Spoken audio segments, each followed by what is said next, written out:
Je suis Yasmine Issaka Koubaja, éditrice. Je suis la directrice éditoriale de Graines de Pensée, qui est une maison d'édition panafricaine basée à Lomé, au Togo. Alors, elle a été créée il y a une vingtaine d'années par Jojo Christiane Ekoué et moi-même. Nous sommes généralistes, avec un focus sur la jeunesse et puis sur les éditions en langue nationale.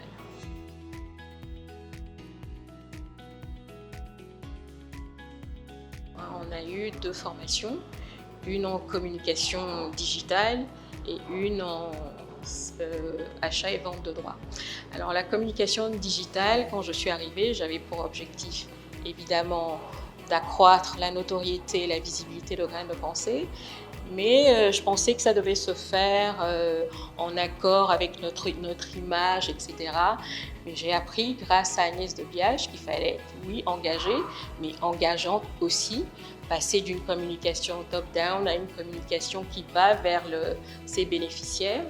Et grâce aux outils qu'elle nous a montrés, c'était vraiment une formation très pratique. Deuxième formation, j'ai parlé tout à l'heure d'achat et vente de droits. Donc cette formation a été commencée en amont via des webinaires, en petits rendez-vous B2B, où on a appris à se connaître, à échanger nos expériences sur les sessions de droit.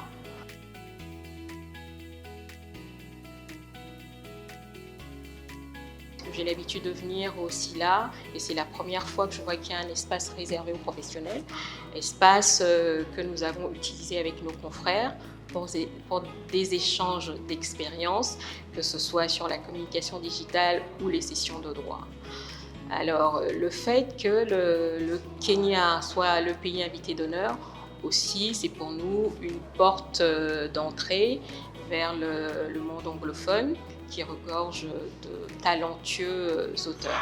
Je pourrais parler aussi de la promotion de mes ouvrages, de la littérature togolaise en général, puisqu'on a un stand à ressources éducatives sur lesquelles nos ouvrages sont visibles, de regarder ce qui se fait chez mes confrères, de dénicher des auteurs et de regarder aussi, d'aller un peu à la chasse d'auteurs talentueux aussi en regardant sur tous les stands. Je suis là aussi pour régler des problèmes de diffusion-distribution. Le fait aussi d'avoir vu les responsables ressources éducatives, ça me donne envie d'aller plus loin avec eux, de voir par exemple ce qu'ils proposent en termes de renforcement des compétences, en termes d'aide à la traduction, à l'édition.